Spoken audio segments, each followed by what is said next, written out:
2024 does not look like 2020 when it comes to short-term rentals. It, in some ways, doesn't even look like 2023. So I'm Megan Brenn-White, associate broker and the head of the Upstate Real Estate Team at Upstate. Oh my God, that's not been our name forever. Upstate Curious Team at Compass. And I have Paul here with me, who is the CEO of Summer. And we've been working with this company for about a year, at least a year, maybe a little bit more actually, and have now officially unveiled our partnership in the Hudson Valley and Catskills. And as part of that, we are going to be able to bring you guys lots more content and pick all of their very, very clever brains about what they know about short-term rentals. So without further ado, Paul, would you like to introduce yourself and just tell us a little bit about Summer? And I'm gonna remove my spotlight. Nope, I removed you as a spotlight. I was about to say, I see you now. Literally the first time It's okay. I've ever done this, apparently. Appreciate There it. he Thank is. you. And I apologize, by the way, to everyone. I was just telling Megan I'm getting over a case of the flu right now. So if my voice is a little raspy, bear with me here. I'm Paul, founder and CEO of Summer. We really design Summer to help folks like yourselves. I wouldn't call short-term rentals a black box. I think it's probably more like an opaque box. I think people are curious about it. People are curious about owning a vacation home and renting it out when they're not there. And, how does that really work? What can go right? What can go wrong? And I think most folks kind of recognize enough to know that, hey, this could go pretty well, but a lot of things probably have to break right for me to make that make sense. But I may not know enough to make that happen. And I think that's where we come in. We try to demystify a lot of this to the point of the title of the session. We start with data and analytics top of funnel to really understand the actual value of what you can get out of a given asset, because not every home that you're starting with is the same, right? The bones of something, where you're starting with it, what town, what location within the town, all of this matters just from the get-go when you're thinking about a short-term rental property, and really then understanding what can we get out of it. How much more can you expect out of this thing? Some homes, no matter what you do, are just not going to bring in X amount, right? And really trying to make sure that enough of this has fallen away for you before you even get involved in it, so you can make the most informed decision about getting involved and buying the home, and really enjoying it when you're there and making money on it when you're not. So we have a couple of ways we do that. We obviously help folks out on the management side. If you already own the home, we'll take a look at your home, we'll run the numbers, we'll understand what we think we can do on the asset itself, and we'll go out and actually manage it for you and help you make improvements on the home that we think are going to be great improvements, or that you think are going to be great improvements. And then on the other side, we have a creative financing method that we call gradual ownership, which lets folks actually try the home out before buying it, basically renting to own the home for a period of up to 2 years, all seeing the home performance before they fully commit to actually buying the home. So we're pretty confident in the numbers we put out there and sort of understanding it. And we're that confident in some ways, some cases, that we'll actually go out there and take the risk too and buy the home. So it's a little bit about us. I'm sure we're going to talk more about both these models, but personally, I've been running this company now for over 3 years. Worked in a variety of industries before starting Summer: finance, strategy, operations work. I've been mostly here in the greater New York area. Was out on the West Coast for a bit, and primarily while I was out there, I was working with Airbnb. So I've been fortunate enough to work in the mothership, so to speak, and see it from the inside, understand what matters over there. I was joking with Megan about this, like little things that people don't even realize. It's like, I met my wife way before Tinder or anything like that even existed. I'm old enough, yes, but you get about 3 swipes on Airbnb before you're on to the next listing, and what photos are you using to really hook someone on the first view, right? This is a whole different psychology that a lot of people don't really get before they get into it, and trying to take those lessons from there and apply it here. So really excited to be here with all of you today. Yeah, so that is awesome. And yes, we are going to, somebody just asked directly, we're going to send this recording around to everybody who registered. So if you have to leave early, whatever, throw a comment, throw your question into the chat. Everybody can throw their questions into the chat anyways, and we will try and cover everything. And then you'll be able to get that in the recording. Because we're talking about I mean, it's funny, even the topic about like how do you minimize risk with short-term rentals in Yeah. 2024 um, is because it has changed. The landscape has changed. And I know that I know as a team, we had a lot of folks coming, over the past few years, and everybody wanted to do some short-term rentals pretty much. Like that was, I mean, it was like 98% of people because they were hearing about, oh, I just have to open my doors and I'll get $10,000 a month on a home that I bought for $200,000. Yeah. Um, and then things started to shift, and in a number of different ways. So I guess one of my first questions is how is 2024 different from 2020 in the short-term rental world? Yeah. It's exactly what you just called out, right? I don't need to tell everyone on this call.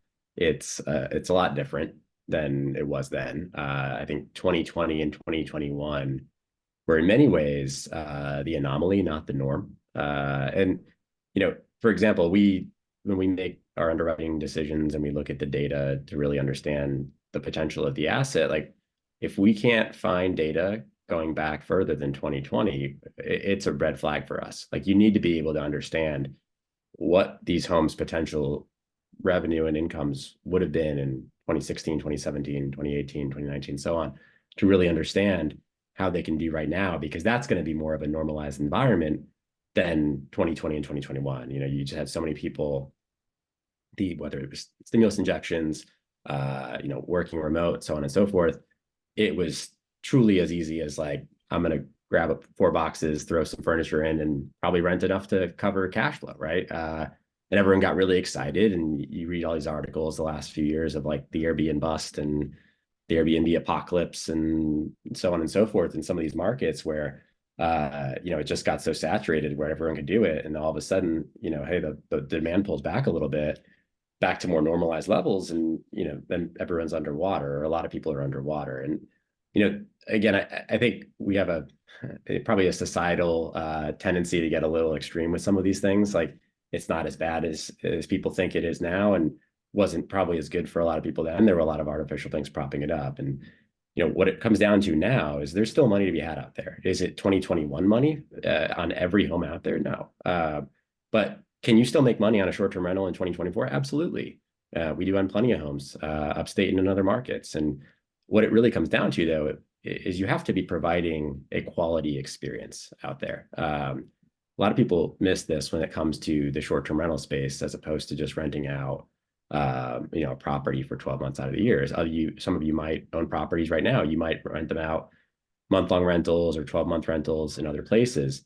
The type of management that's going into that as a property owner is very different than short-term rental management. You don't have to create basically an outsourced hospitality environment if you own an apartment somewhere and you're renting it to a family who's living there and commuting to work and going to school and whatnot. They just care if it's clean and it's in a good school district and so on and so forth. When going back to what I was saying before, when you're trying to create something that people want to come stay in, they have choices, they have options, and it really takes being a consumer-minded person to try to understand, well, if someone's comparing my place to this other place, to a hotel down the street, to the Marriott or whatever it is, I've got to be stacking up, and I've got to create something that's really appealing for them. And in the short-term rental case, a lot of it is, why do people choose short-term rentals? Why do people even want to stay at Airbnbs, right? They want to stay because they want a unique experience. They want something that's unique. They want something that's quality. They want time to unplug and disengage. A lot of the best performing short-term rentals, especially up Megan's way here upstate, people aren't going up there because they want city life. They're going up there for a unique experience, to feel like they're part of a fabric of the community for a weekend or a week, and to get that experience. And people really have to craft that on the ground. So there's definitely money to be made out there, but it does take a little bit more investment, thought, understanding about how to do it, how to position it, how to design it, what you're doing, what you're investing in. You might not like hot tubs, but people love hot tubs. You might not like a wood-barreled sauna. People like these things. These are things that people are thinking about, like amenities at a hotel, right? When you're thinking about creating something like this. So it just takes a little more thinking and planning, but there's definitely money to be had. Well, and I would say that from the real estate advisor agent perspective, there's also, there's also so many other ways to make, I mean, this is a big investment. And so there's not only your cash flow and whether it's positive or negative in a given month or even a given year, but you also have appreciation over time. You have certain tax advantages when you purchase real estate, especially with, well, again, you can talk to your accountants about like some, special sort of options more recently. And that is a shift. I think that people also in 2020 were like, hey, as long as I can make $200K profit on this $300,000 house, like it's Yeah. good. But that's not how real estate investment works. No. Like basically real estate investment was always like, if you make $50 a month on top of your expenses, you're good and you should buy it because it's a net positive investment and it will appreciate over time and you'll be paying down your mortgage over time. So this is one of the things that I think is interesting. And I think it's helpful always for us when we're working with buyers to know, like, what is your goal? Is your goal just to be able to afford to own a place that you can use and enjoy and have it not be hideously stressful and offset some of your expenses? Is it really just, you're doing this just for cash? I mean, those are very different. Those are very different scenarios. And I would say that there is more risk. There is more risk now than there was then because, Sure. I mean, just the market then forgave a lot of things. Like if your house wasn't as clean, well, if somebody was coming up and they were escaping the city and they managed to find a place, during COVID that felt safe and okay for their family, that was okay. Now, if there's like a stray hair on a sofa, people get like pretty angry, or you don't reply right away or whatever. So, I mean, you already started to talk about this a little bit, Paul, but like from the perspective, I mean, I would say from any of your perspectives, from the design, the Yeah. promotion, the management, what are the things that really make a difference in a successful short-term rental that you guys have seen? Yeah. I think it starts with well, it really starts with I think the selection of the home and then the design, right? I know this is something we talked a lot about when we were working together on some properties, Megan, but it, people don't realize how much of a role design plays in imagery, photography, feeling emotion, booking, all of that. Right? It sounds a little squishy to some people, but it should be pretty fundamental that if you have a big wood cabin upstate, you're not putting certain types of furniture in there because it just doesn't match that environment. It doesn't create that type of feeling that you're looking at.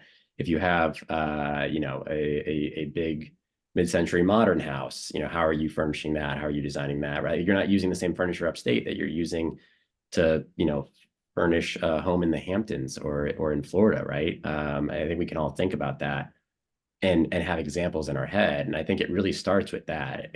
Having homes that are really well designed can just do wonders for not just like the booking, but also removing any of the like imperfections that the property itself or the asset itself might have. They maybe are harder to actually get rid of, right? We had a property that we recently launched that, I mean, the before and after pictures are just stunning, right? And you think about some of the, house photos that people just gobble up online all the time, and you're just looking at it, and I'm looking at these before and afters, and we didn't do any construction work to the house, but it's all just design and aesthetic and how you're furnishing it and how you're staging things can truly make the world of a difference in some cases to folks, right? So I think it starts there, and it doesn't need to be expensive. I think there's always this misconception that people think that like design means I need to throw down like $100,000. Like, we'll work with your budget. If someone has a little bit of money, then we'll work within that budget and we'll get it done. We're going to try to go for quality, but that doesn't mean we need to break the bank, and doesn't mean we can't reuse existing pieces either, right?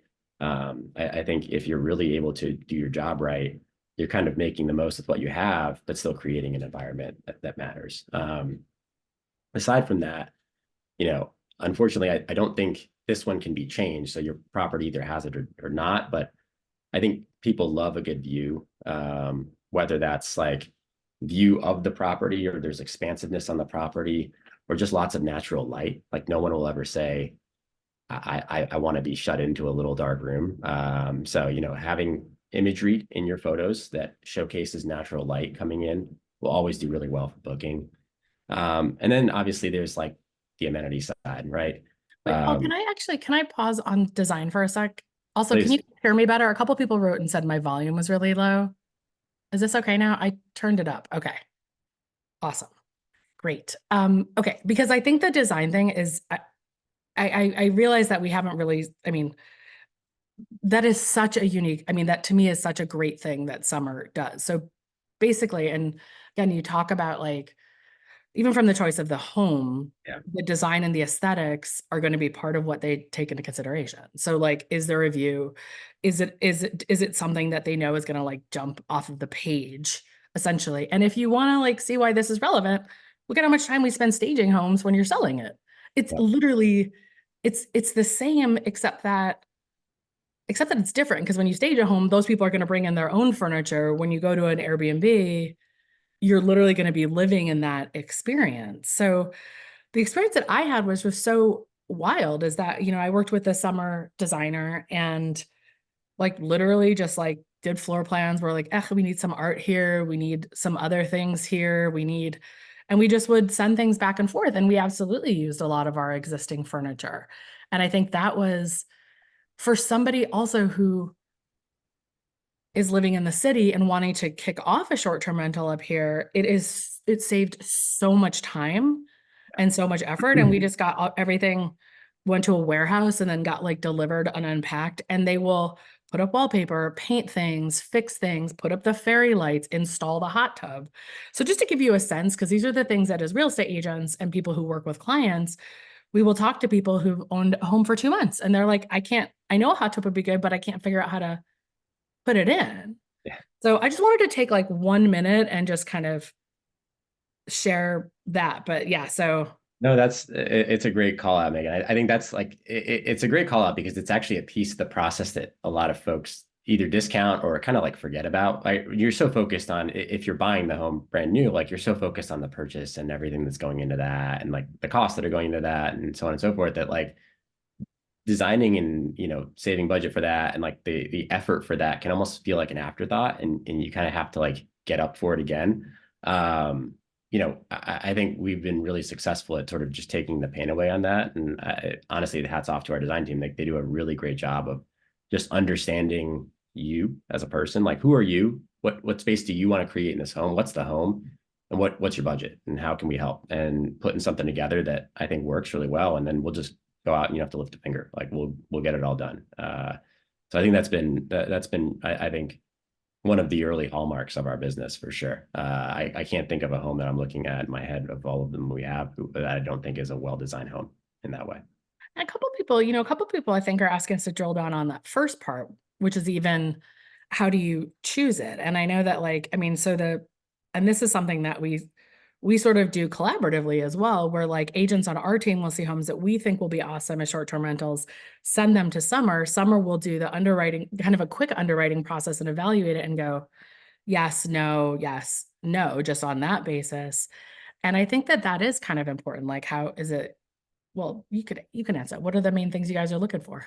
Yeah, it's really hard to everyone wants like the checklist, right? Like give me the three things I need to go find, and I'm going to go out and find those three things. And then look, it works, right? Like it's obviously not as simple as that. Otherwise, we probably wouldn't need to be in business.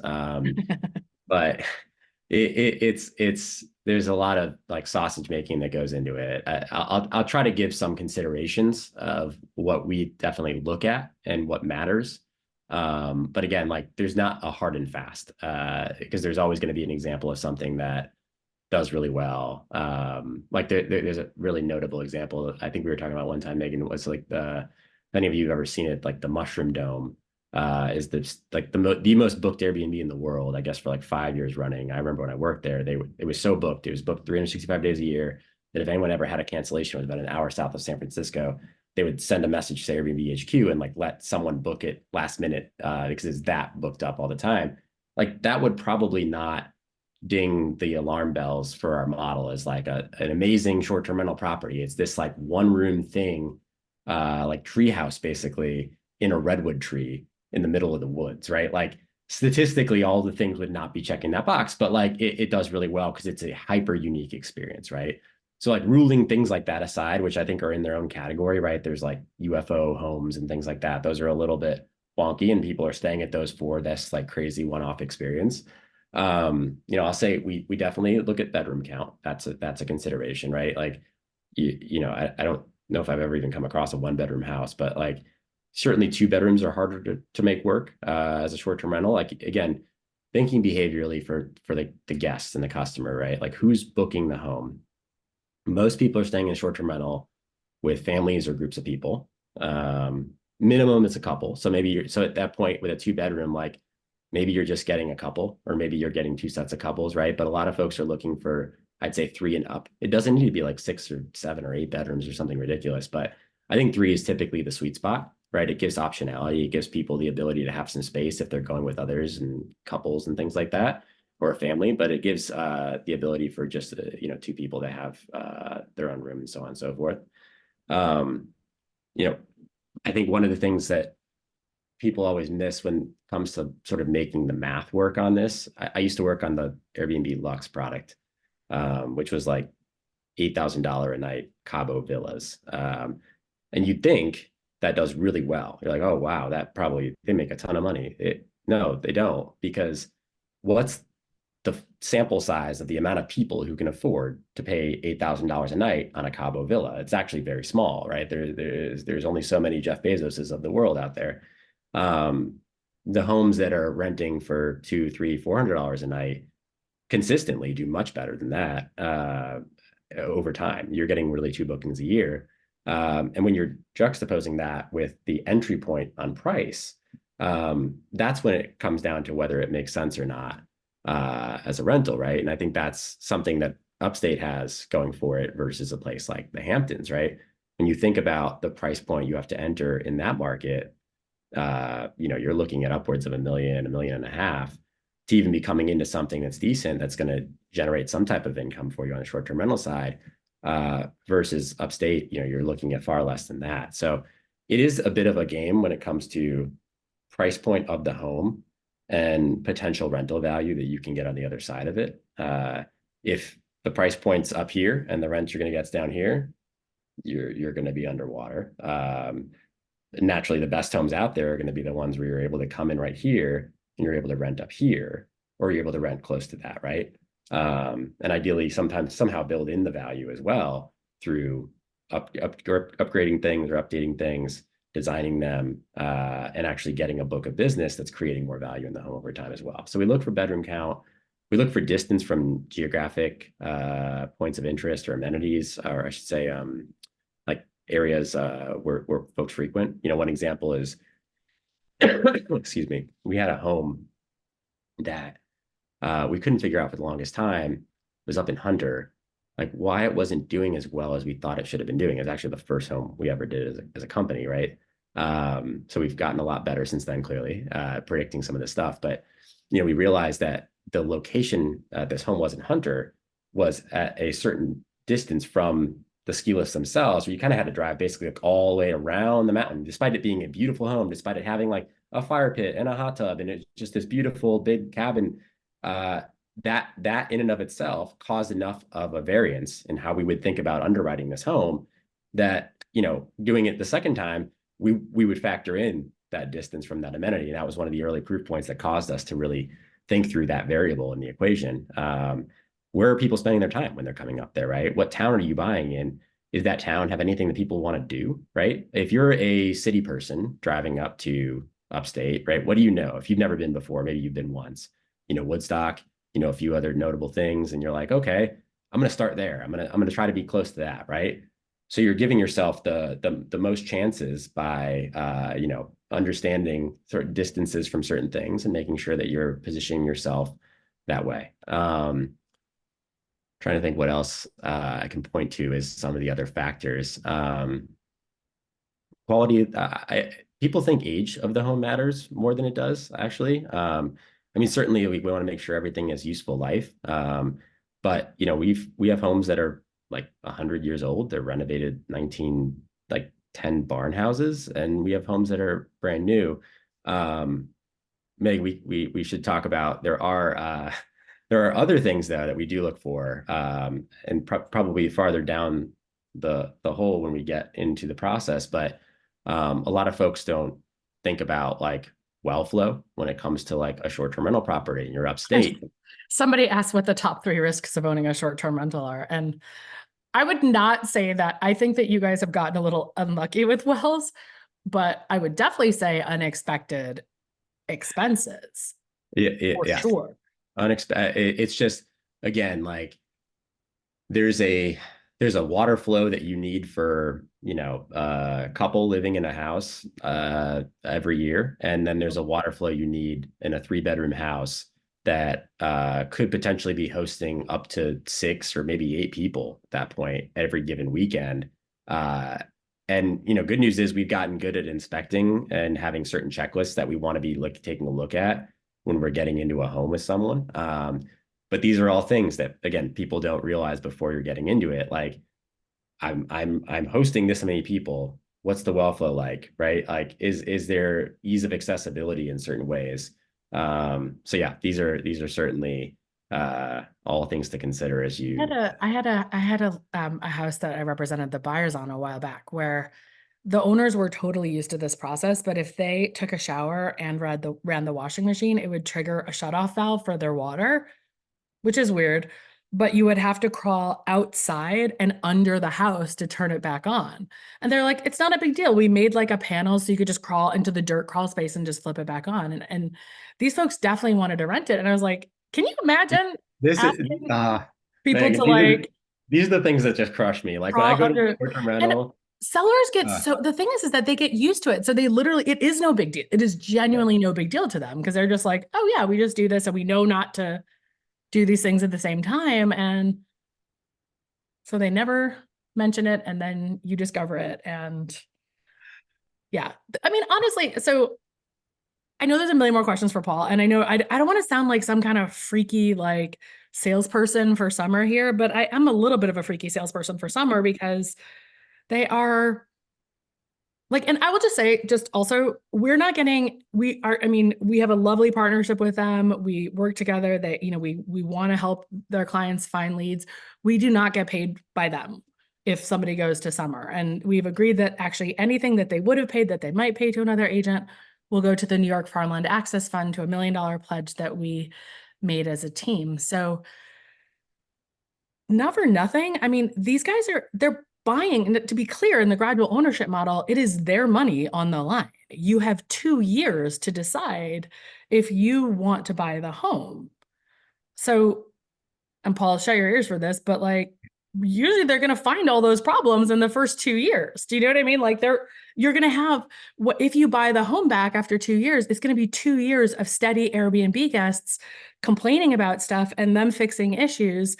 And then speaking of adding value, like you said, like you're going to be then handed an asset that is beautifully designed, that has a rental history, and that has all these processes locked down. Yeah. So, I mean, it is so much more valuable. And the price is, I always forget this. It's 2% or 4% appreciation that you guys, 2%.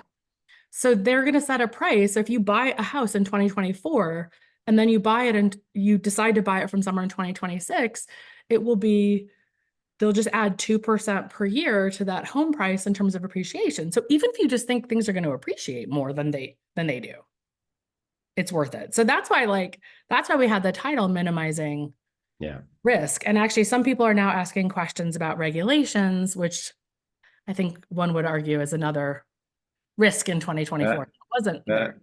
That's one of those risks that I can't control, though. That's an unfortunate one. You know, you're an entrepreneur as well, Megan. Like you control all the things. That one I can't control. I will say I should find this link and send it around. There was a great article about the impact of regulation in the short-term rental space. I'm a bit of a geek on this stuff. I try to watch for it all the time, and obviously it impacts my business, impacts everyone in this call who's interested in it. I guess like just to start, like we operate under regulatory guidelines. Like always, we have a compliance transaction team internally who make sure we're checking every box and renewing permits and doing all of that, right? Like whether we own the home and you're renting to own it, or whether we're managing it for you, like we handle that process internally. We handle back end billing, like we send out statements monthly to you and send you checks and all of that. So it's a really streamlined, simple process from us. That's how we want to make it for all of you. And we try to get smart on this stuff before it comes down. So yes, there have been, I think, a lot more ordinances upstate the last few years than there were previously. It's typically what you see happen when people get excited about short-term rental and like a lot of other things, so the government wants a hand in it, and then somehow figures out how they can mess it up, and then it has to turn around in this way and kind of meander a little bit till it gets to a good place eventually. And I think that's where we are right now. I remember a decade ago there were almost no regulations in a lot of places for short-term rental, and I think the pendulum has kind of swung the last few years to be almost hyper regulated. Like there are markets where you can't even think about buying a home and trying to make a brand new short-term rental. Fortunately, that is not the case upstate in a lot of markets still. I know there are some markets that have gotten a lot more heavy-handed the last few years, but I think the best we can just do is continue to watch the landscape and send the business to towns that have a bit more of a receptiveness to it, right? Naturally, I think the nice part about what we try to do is we try to guide people to areas and places all the time anyway that naturally are vacation home areas or second home areas, right? Like there's already a healthy amount of dependency on tourism coming into the area up there. So there's only so far folks can go. They do want people to come. They do want people to come to the restaurants and come to the local attractions and things like that and spend their money at the ski slopes and all of that. So they're not going to come down too hard on it. But what I do think you'll probably see, just systemically as a whole is, somewhat of a settling in as a middle ground of, what you saw happen was a lot of these towns would just artificially cap the permits and say, hey, there's only this many permits out there and that's it. What that ends up doing is it calcifies a certain amount of people getting like the magic token, so to speak, whether they're a good operator or a bad operator, or they're making money or they're not making money. And it removes any of the incentive structure, whether they're renting the home out for 2 weekends a year or the whole year, right? And it removes it from someone who might actually be a good operator and getting the most out of it. And some of these people are actually just falling flat on their face and not getting the money, or they're churning out. And I think what you're seeing right now is a lot of people who, got in over their heads a little bit on this and thought it was really easy to make money and didn't do all the things we've been talking about doing, removing themselves from the short-term rental industry, and therefore removing those tokens from the equation, right? Palm Springs, California is a great example of this. If you have a second and want to go Google that after the call, like a lot of people got those like magic tokens and rented them when it was sky high, and now they want out and the prices are just falling through the floor out there. And I think a lot of local governments are going to sort of wise up and realize that like it's not like money's abound here and not everyone's going to make money doing this. We certainly don't want to turn the Catskills into a hotel. That's not the goal here.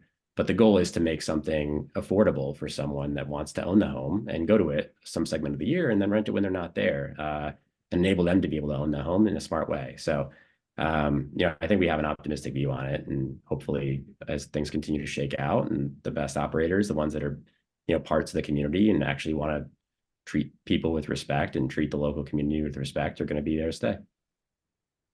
And I think it is,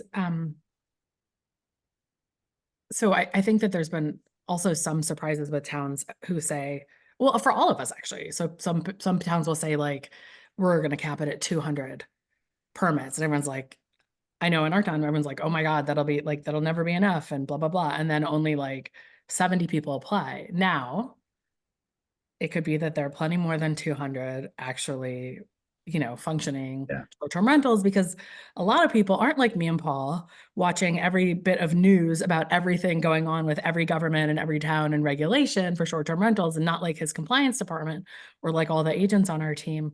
So they just honestly don't know about it. Like they don't even know they're supposed to register for anything. So I think that that has been, and I would say that I know one of the things that we always say, I mean, you never know from year to year. Things can absolutely change, but I often feel more comfortable, or I will tell buyers that if you are if you are going to buy in a town that just regulated it, it to me seems less likely that they're going to completely change their laws again the following year. Yeah. So like I would in some ways rather be in a town that just regulated it than in a town that hasn't done anything yet, because they're almost certainly thinking about it. Yeah. I haven't thought of one instance in which someone has not gotten grandfathered in as well. I'll add that. So like if you Actually, that's also true. So you maybe do want to go to the ones that haven't. yeah, like I honestly, like if you're getting in and you're already operating and the town hasn't put any ordinances in yet or hasn't capped anything yet, almost always they will grandfather someone in. They'll say, "Oh, whoever's already operating gets one," and then the next we're capping it at this number, right?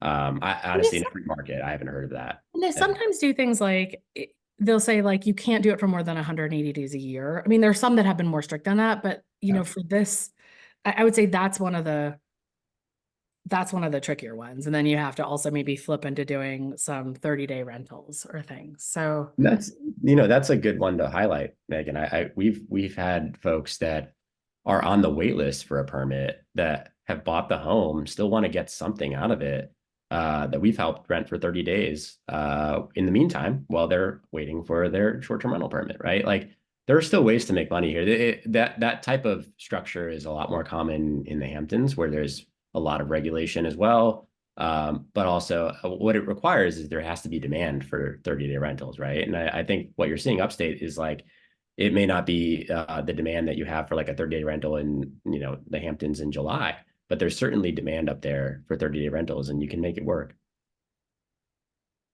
what are other, well, actually, if I go back to, let me go back to what Bryce said here. Because this can couch as a risk. The question is, what are your recommendations to stand out and get more bookings, especially in the off season? But I would say that one of the risks is that new short-term rental owners don't anticipate fluctuations in income. No, no, And that so is a sometimes risk. you actually have to have and or unexpected problems with a home, which is just owning a home. Yeah. Yeah, I tell people that all the time. Like you can certainly, I think the good news with where you all are up there is there are really three good seasons. I mean, there are three great seasons and like one good or okay season, if you want to call it that. Like you're getting bookings in the winter for folks coming up skiing and so on and so forth. You're obviously getting fall leaf season. And then summer on the lakes and whatnot has really become a booming thing. Like you're really only looking at like bud season as a downtime, which I think is a huge plus. A lot of markets out there don't have three really prime seasons, and that's another factor when you're thinking about the consideration, right? Like you could have a home upstate that's bringing in 120 grand a year by having three good seasons, renting for whatever 100 a night, or you could have a home in the Hamptons that's bringing in 100 grand a year for only renting 3 months, and you're not touching it for 9 other months out of the year, right? So I personally think there's less risk involved with like the model of going somewhere like upstate, where you're having a lot more cracks at it and opportunities to recover from a bad weekend or recover from a bad stretch. You just want to, be able to give yourself more chances. If you're banking on, one giant booking or one big season, you're probably setting yourself up for some failure if something does go wrong there. But it requires like making sure that you can look at your annual P&L and say, like, I had a really good year with short-term rental, but that's going to look somewhat like this. And we'll try to anticipate that with you as well. Like when we give you our revenue projections, we do have them on a monthly basis, just to try to have you understand like what you should roughly expect from seasonality. But you could have weather impact things. You could have some type of event impact things. There's a lot that goes into some of it. I think that's, well, so here's a follow-up question, which I know what the answer is actually, is a hot tub make or break in winter upstate for Ha. winter rentals? I wouldn't say it's make or break, but it certainly does help, right? Like I there's a guy on our team who we joke, he's like always joking about throwing a hot tub in on everything, but like it's not that much of a panacea, so to speak, but it can certainly help, right? A wood barreled sauna can certainly help. But the next question is at what cost, right? Like you have to run the analysis and make sure like the investment is worth the return. Can you afford that? Can we help you with that? Can we help you finance that? Can we help you install it, right? Like, but will you do better on it? Yes. I think at a high level, like a hot tub will certainly help. It's just another thing for people to say, like when you're filtering for looking for places upstate, you're like, I'm going up this weekend. It's cold. What can I do while I'm there? Okay, I filter for hot tubs, and then like yours is going to pop up. It's another reason for your home to pop up and be at the top of search ranking. Um, one more thing on while I'm on the topic of search ranking, because we haven't talked about it yet, the amount of the impact that reviews have on Mm, search ranking. that's a risk also. It's a huge risk. It might be the biggest risk out there, right? Like you can check us out. We've got like we stood to like 1,200 stays last year, like complete 5-star reviews. It's really hard to do that. Really, really hard I to think do it's that. only 4.98, but 4.98.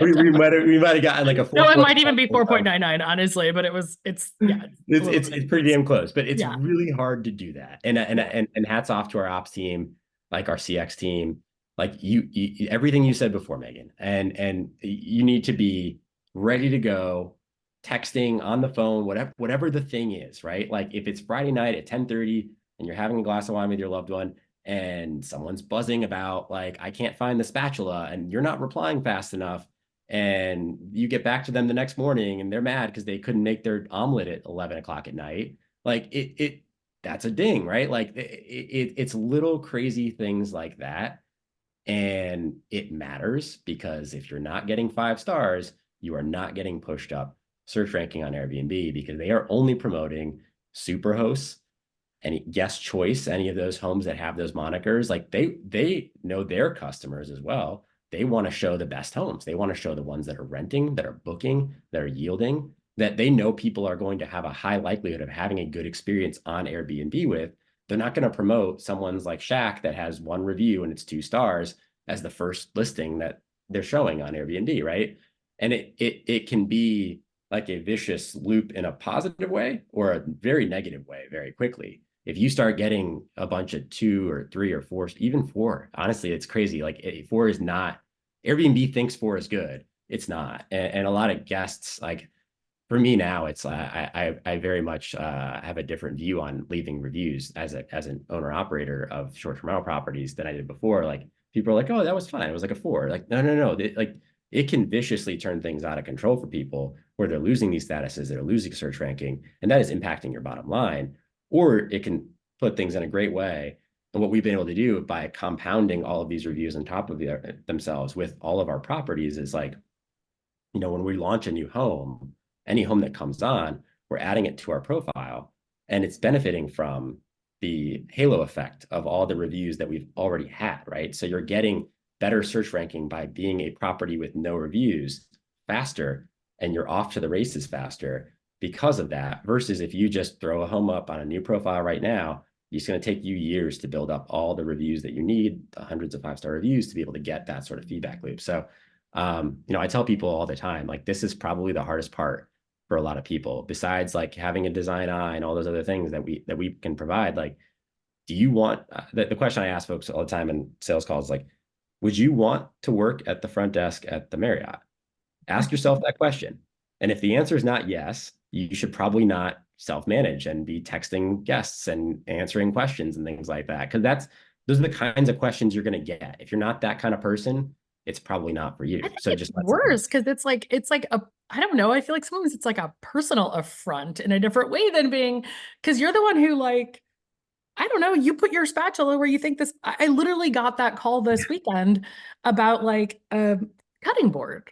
Yeah. We're like, where is the cutting board? And it was, of course, at like 8:30 at night. And I was like, I don't know, like maybe somebody moved it, but like it's where I think it makes sense. And it was, but it's like a little bit in their Mhm. mind, it was a little hidden. And it's Yeah. like, I don't know, there's something that, yeah, if someone's like 4-star location, you're like, what? Rude. Yeah.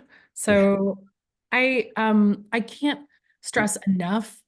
And again, like just who should they reach out to if they want to talk to you guys, Paul? Because Yeah, you can reach out to our team. So we have our website is yeah, put www.gosummer.com. that there again. Okay. You can reach out to me personally. I'm Paul at Go Summer. Our head of sales and operations, Sarah at Go Summer. I think she might be creeping somewhere on this call. I think I Yeah, I saw saw her. her. So, we'd be happy to help. We also have, our general sales team as well. Anyone on our team can help you out. I just want to make sure because we have a couple more questions, but I wanted to make sure that we had that information there because what I was going to Yeah. say next is that this is they will also, and I know Paul said this, they'll also just do the property management. Mhm. And the property management is, oh yeah, great. Sandra's asking the question. Do you completely host them or do you co-host with the owners? I love interacting with them. We have done a few co-hosting options with some folks who have like wanted to like whether they maybe like the example is like, oh, I've had some reviews that I built up but I was self-managing, but it's like too much for me and I need help. I need a professional help. We'll take over. We can actually like connect it so you're not losing your old reviews. We can give you access to the comms if like you want to be able to see it. Like we just like kind of want to make sure it doesn't get messy where like if we're replying to something and then like someone's just jumping in with random information, but like that hasn't been a problem thus far. We can be as hands-on or hands-off as you want to be. We just want to make sure that we're getting the quality of the stay and the reviews and everything that we want to get for both you and us. So yes, we do co-hosting, and yeah, we can basically just take a look at your property brand new, underwrite it, design it out, furnish it. Like if you want to pursue the managed by product and actually take us up on design as well, we can do that too. And I will say that like, this is another thing. So in terms of minimizing risk, when Summer is hosting it for you, any risk about bad reviews, sorry again, but like a bad review goes to them. You know, it doesn't, you have an unsullied record as a new person. Like if you want to do it yourself later. So again, this just gives them, to me, this is like when I think about the model, it's like they have a very strong incentive to do conservative underwriting, if anything, because they're willing to buy the home and bet on it. They have a very strong incentive to have excellent experience for the guests and excellent property management, you know, because otherwise, if they get a bunch of bad reviews, it's going to impact the whole portfolio. Exactly, which is why we are so serious about it and why we care so much about like I think for a lot of people, hopefully it's a nice signal that we actually like want to just like take control and let us like handle it type of environment, right? So we'll like to the comment before, like we'll let people in who want to be let in and we can have those conversations, but like we want to be able to make sure we're driving everything we need to be able to drive to get the great reviews and get you the money you want, get us the money we want, and like it's all tied together here, and we feel that strongly about our ability to do that, which is why we do what we do. Cost of managed by Summer. What does it cost? So we charge about 25% on the managed side, and that is off the top line. So nothing else other than that. That is the starting price for managed by. We are not, I tell people all the time, we are not the cheapest, but I can tell you we are the best. And we have I won't name names of some of the others. We have definitely had a few people who have gone with someone else for a few management points less and come back months later and said, you know what, it wasn't worth the extra few bucks. If it can really get that bad for some folks.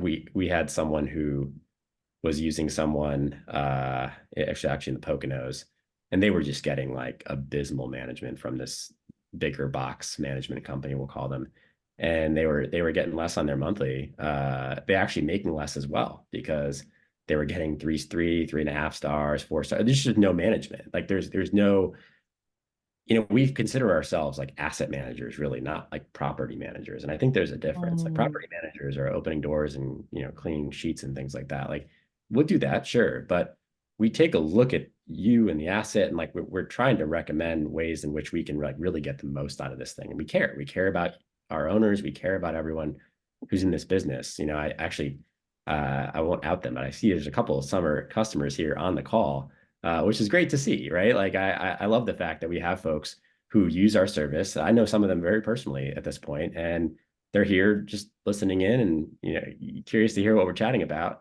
There's one, yeah, Adrian. I wasn't going to out you, but I know there's a couple others here. I saw Peter Coe pop up earlier somewhere on here. I don't know if you're there, Pete.